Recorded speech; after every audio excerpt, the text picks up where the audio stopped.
cloud. All right, so you said the first one is the one we want to see? So this is number 1 from the homework. And so it was f of x equals 3. Is it x minus 2 in the exponent? And then we got a minus 2 down there. If you were looking at it in like the actual quiz, I don't think I put the minus 2 on there. Not really going to affect a lot, other than when you listed your shifts. Yeah, when you listed your shifts, because the t-chart should have been the same, because x minus 2, that's the only part that affects the t-chart. So that would have been the same either way, but listing what the transformations were would affect it. So here, k, that's the minus 2 right there part. So that tells me k is negative 2. That is a shift down 2.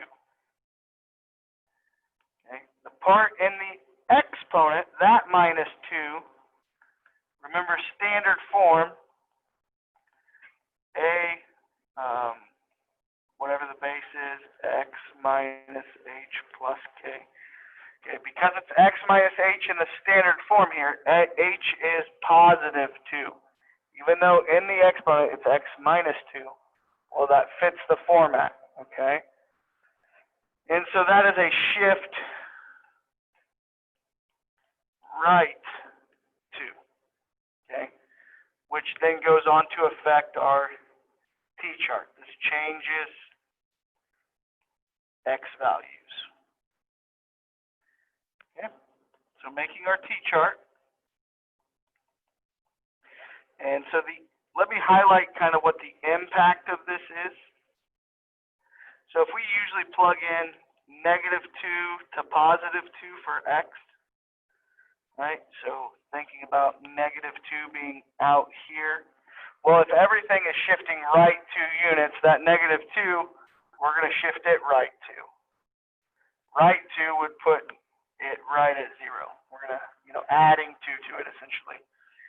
So we'll start at 0, then we'll go 1, 2, 3, and 4. Those will be the x values we plug in. This one shifts down 2, so we do need a little bit of negative, because our asymptote should end up being here at negative 2. I'm going to go out to 4. I don't know how many we'll have to go up. We'll get a few up there. And we'll graph this as best we can. So 3 to the 0 minus 2. So 3 to the negative second would be 1/9. 1/9 minus 2 is going to be like negative 1.9 or something like that. Do what? Negative 1.8. Thank you, John. Negative 1.8. 3 to the 1 minus 2, so that's going to be, I got to put the minus 2 out there as well. So 3 to the negative first, that's 1/3 minus 2, negative 1.67 or something like that. 3 to the 2 minus 2, that's 3 to the 0. Anything to the power of 0 is 1. 1 minus 2, negative 1. 3 to the 3 minus 2, minus 2. So that's 3 to the first 3. 3 minus 2 is 1, positive 1. 3 to the 4, minus 2. 3 squared is 9. 9 minus 2 is 7. So then we're just plotting the points. 0 is negative 1.8, so pretty close there to the asymptote. Negative 1.67, so a little further from the asymptote. Negative 1, positive 1, and then positive 1, 2, 3, 4, 5, 6, positive 7. And again, doing our best to stay on the correct side of the asymptote, which can be tough. We're just connecting our dots there.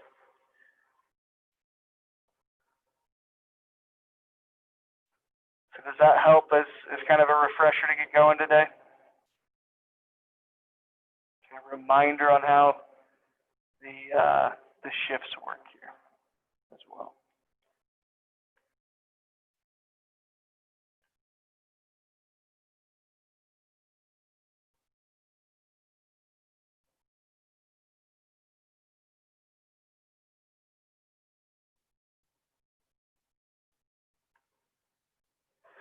All right.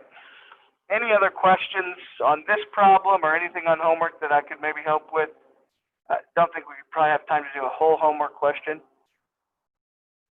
Or at least maybe if we did have to do a whole one, we could maybe tack it on the end. But any other quick questions here before we get started for today? Chloe, Ethan, you guys good? Yeah. On the is there any situation where, like, for the T-chart, where the X on the left side, like the 0, 1, 2, 3, and 4, like, isn't there one where it's -2, -1, 0, 1, 2? Yeah, I mean, in fact, like, so Ethan, that would be if there's no horizontal shift. All right. So the horizontal shift is determined by H. This Okay. box right here, left, right, that determines that. So if there's no H, or if H was 0, then you just do -2 to +2, like we did on those first two examples yesterday. And, like, the H for, like, the 2, it's always in the middle. So then you just do all the other ones around that. Not quite. That might actually work if you thought of it that way. Yeah, because 0 is usually in the middle, so if you add 2 to it, yeah, okay, that would work. Yep, that works, Ethan. Thinking of it that way. All right. John, you asked to do the T-chart for number 4. What is the function for number 4? Yeah, is there an H value here, John? If there's no H value, so this was number 4 on the homework, and John was asking about the T-chart for you guys that are at home.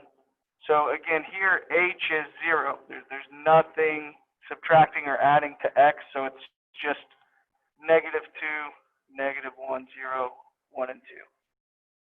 And then, I mean, plugging it into your calculator, John, would just be -2, then you hit multiply, 2, do the caret, and then plug in whatever the number is in parentheses there.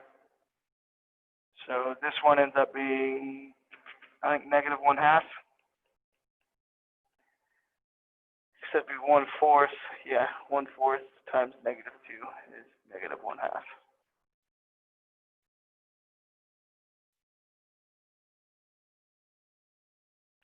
And I think this one ends up being -1, -2, -4, -8. I think would be the rest of your T-chart there.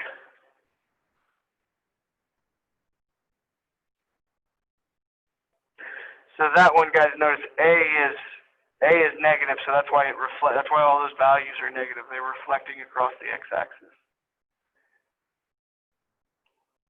Okay. So let's talk about today's lesson, guys. Today's lesson is very similar to exponential growth functions. We're graphing exponential functions, but instead we're talking today specifically about decay. Okay, so our objective is just to graph exponential decay functions.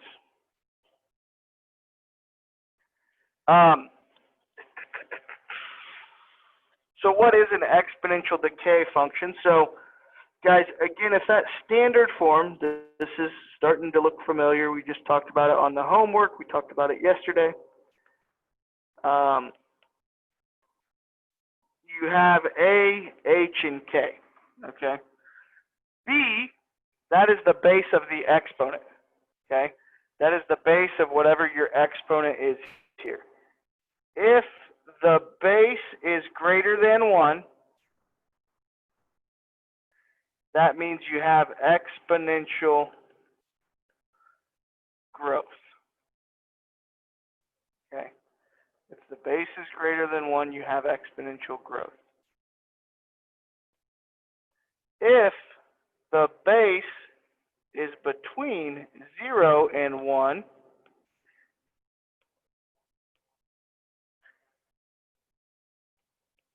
meaning it's something like a fraction, 1/2, say it's 1/2 or 0.25 or 0.3 repeating, 1/3, okay? If the base is a fraction, you have exponential decay. Okay? It's called the growth rate.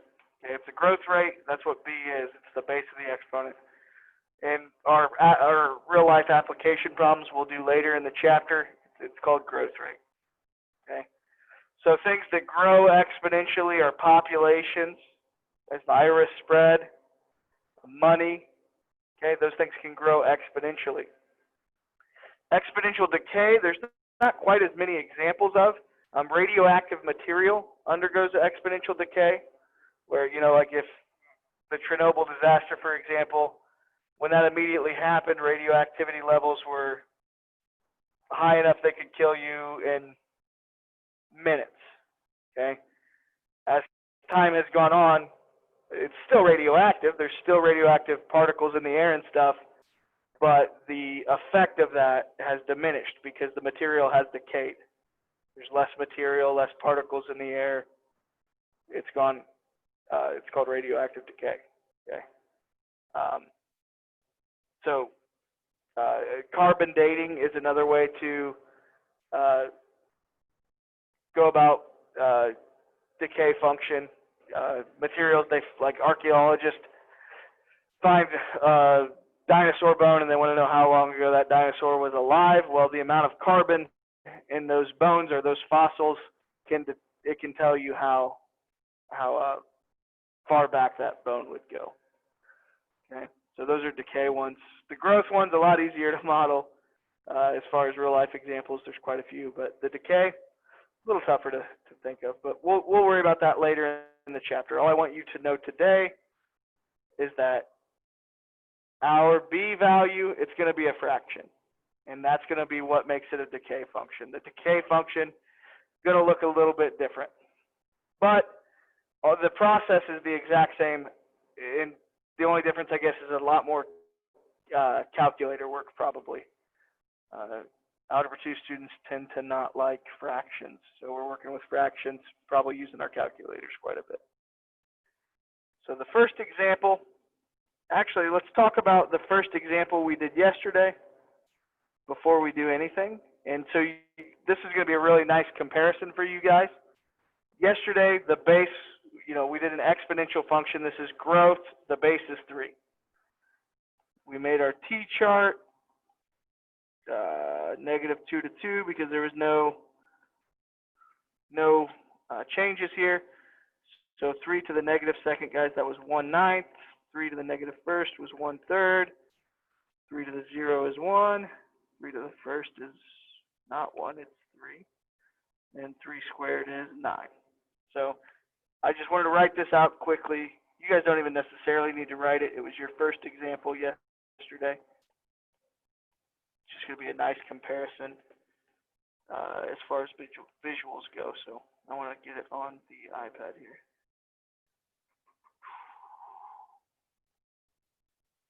One, 2, 3, and 4, 5, 6, 7, 8. I had to go just above the graph there. And this was a growth function. So keep that in mind as we graph our first decay function. Okay? Our first decay function, we're not going to worry about transformations. Let's just graph something where the base is a fraction. So we're going to graph this f of x equals 1 over 3 to the power of x. Okay?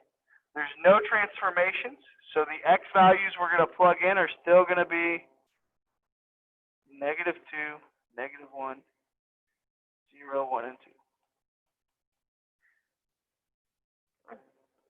As we evaluate this, we should notice something. So 1/3 to the negative second power is, that's positive 9. It's 3 squared, which is positive 9. This is just using properties of exponents, guys. 1/3 to the negative first power is 3 to the first, which is 3. 1/3 to the 0 power. Anything to the power of 0 is just 1.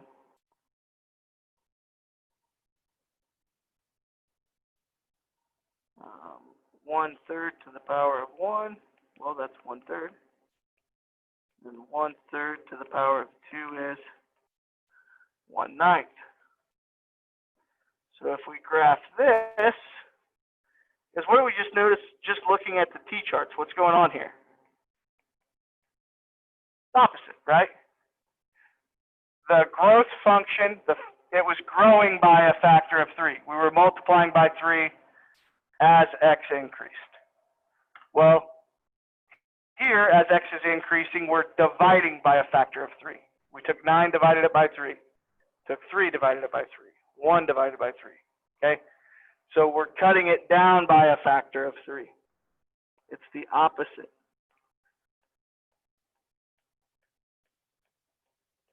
And so the function's going to look opposite. It's going to be coming down towards the asymptote here.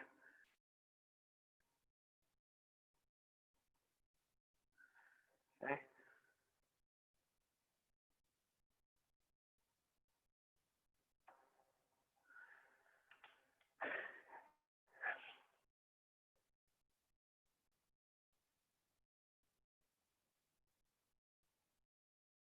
Okay, so as x increases, this gets closer to the asymptote, closer to 0. If we plugged in, 5 for x, we'd have 1/3 to the power of 5, which would be 1 over 3 to the 5th. I don't know what that simplifies to be, but it's going to get closer and closer to 0 as you go further right.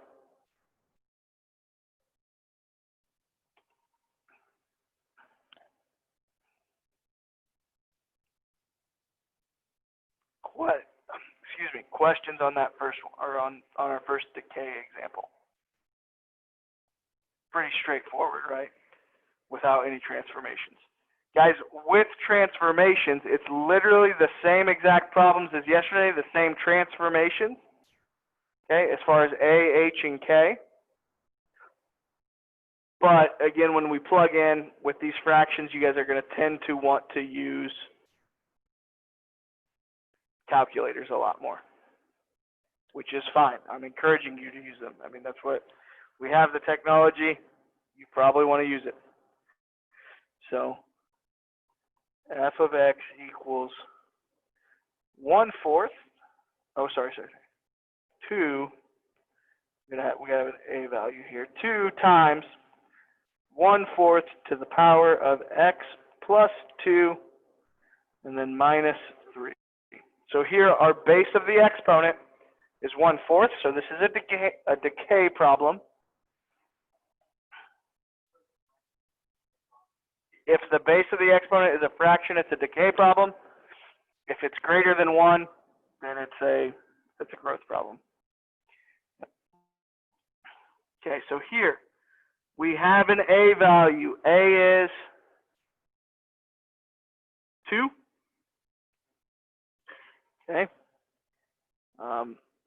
You can go back to, so if you went back to your notes from yesterday, you can see, well, what does a is 2 mean? Well, if the absolute value of a is greater than 1, the graph is stretched vertically. So this is our notes from yesterday. Tells us that. Well, that's what applies here. So this one means the graph is stretched vertically. Okay. This one has an H value. What is the H value?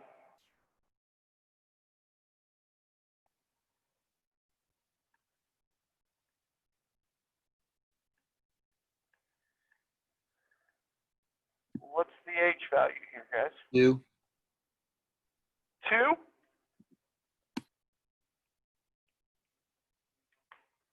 Two? John says -2, Ethan. But Grant agreed with you. Chloe, you're the deciding factor here. What are you thinking, Chloe? 2 or -2? 2. 2. My 2s. You guys got to pick it up for me. -2. Okay?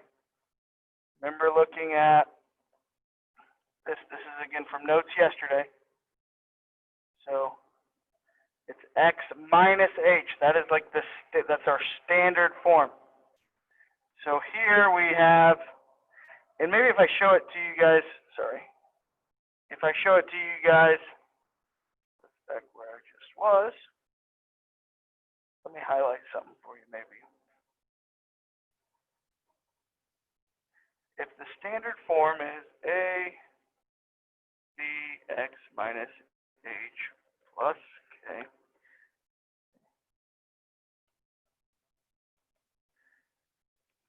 what is happening to make that a plus 2 is you have x minus -2.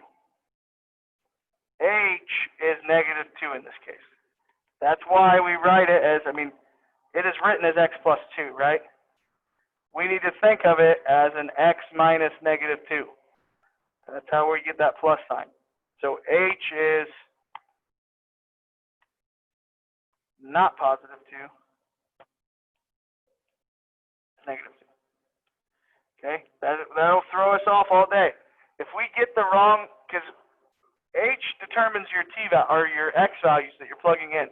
If you plug in the wrong x values on a function like an exponential growth or decay, you're either going to get really close to the asymptote, where your graph looks very flat, or you're going to get way away from the asymptote, and the numbers are going to be massive. And so if you shift the wrong direction and you plug in the wrong x values, your graph's either going to be really flat, or it's going to look almost vertical because the numbers are going to be huge and way off the chart. So it's important to get the right H value and the shift in the right direction. So this is, if H is -2, this is a shift left 2 units. So that's going to change, again, what x values we go to plug in here. K, not as hugely important other than understanding where your graph is going to be. It's going to be a shift down 3 units, which changes the asymptote and kind of how it looks, of course, but not as important because it's not deciding what we're plugging in. So if we got to shift left 2 units, that -2, we shift it left 2 units, that's going to be -4. -3, -2, -1, and 0. F of x. So plugging into your calculators, you're going to go 2 times parentheses 1 divided by 4. Use that little caret button. -4 plus 2. Close those parentheses. And then subtract 3. If you don't plug it in like that, on these scientific calculators, you won't quite get it right. If you're using maybe an online calculator or something, you'll probably have to show some more work and break it down kind of step by step. Good online calculator is Wolfram Alpha, by the way. 2 times 1 over 4. The power of -4 minus 2. All of that minus 3. What in the world did I just do? See, I plugged in the wrong thing. Yeah. Plug all that in, we get 29. which is typically way off our graphs, but that's okay. Plug in -3, and it's going to kind of come back down to reality. You're going to get a 5 there.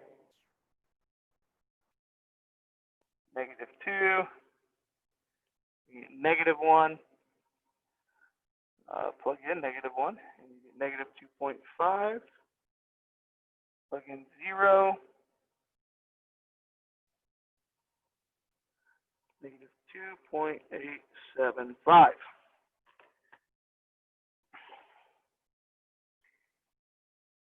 Okay. This graph goes down into the negative, so we need, again, that's because it shifted down 3 units. It goes up to 29. I don't think I'm going to be able to get that on the iPad here. 1, 2,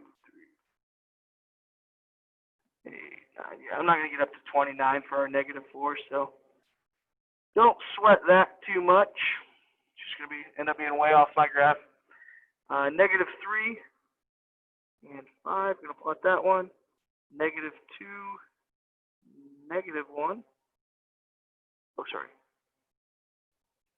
-2, -1, -1, -2.5, and then 0, -2.875. Getting close to 3 there. 3 would be our asymptote. -3, sorry, would be our asymptote when we shift down 3.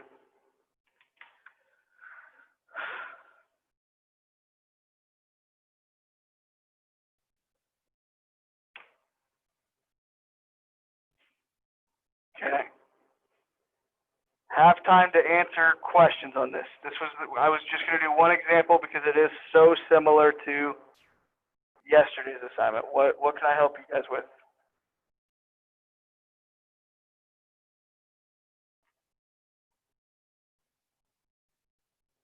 John, you good? Ethan, how are you doing? Good. Do you understand that H thing a little better now? Yeah. Just gotta remember. Okay. I think I'm getting yelled at for attendance. Hold on, I gotta answer the phone.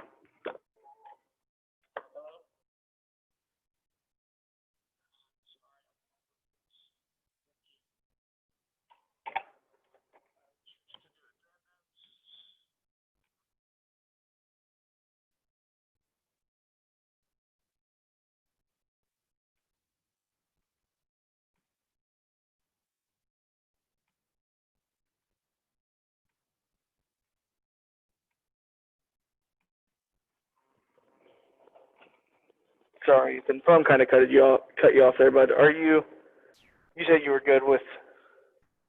Yeah, the whole H thing and the negatives. Yeah. Okay. Okay. Chloe, how are you? Yeah, it's okay. You're doing okay? Yeah, but the test, have you decided how retake is going to happen? Just one second. We're getting an announcement. I don't know if you guys can hear it, so just one second.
mark. Sorry, Chloe, we had an announcement. You were saying about the makeup test? Yeah, are we gonna do it this week or next week? We are going to do that Friday. So the makeup test, chapter 6, retake, not a makeup, it's a retake. It's going to be Friday morning. Thank you for asking and reminding me because I keep forgetting. Yeah, it's going to be Friday at 7 a.m. sharp at that door 20, the door closest to my room.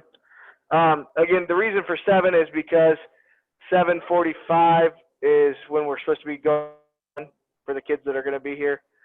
So we'll do 7 a.m., door 20, or 3 to 3:45 p.m. So if after school works better for you, 3 to 3:45 p.m. on Friday as well. But I'm not going to be standing at that door 20 for more than 3 or 4 minutes, so it needs to be at 7 or right around then for me to let you in because it's going to be locked. Does that make Okay, sense? and what did Brewer just even say? She was explaining we're going to do hybrid. I mean, she was explaining that data is showing that we're probably going to need to do hybrid for at least 4 more days Oh, because Delaware County is like changing their status of reopening. So that's going to keep us in hybrid for 4 more days at least. So Thursday, Friday, you guys are going to be here. Today was a green day, so it's going to be a white day Thursday. You'll be here. Green day Friday, you'll be here. And then Monday, Tuesday of next week, these students who have been here these last couple of days will be back again. And then we'll reevaluate Wednesday. Well, we'll look at it next week and see where we're at. So hybrid for at least 4 more days. Night of, yeah. Midnight before the next class period, which is today. So, any other questions? Chloe, you good? yeah, thank you. All right. Have a good afternoon. Ethan, you good? Yeah, I'm pretty Alrighty. sure. Yeah. Oh, you still okay. All right. Well, we'll see you tomorrow, Ethan. All right. Have a good one. You too. Bye.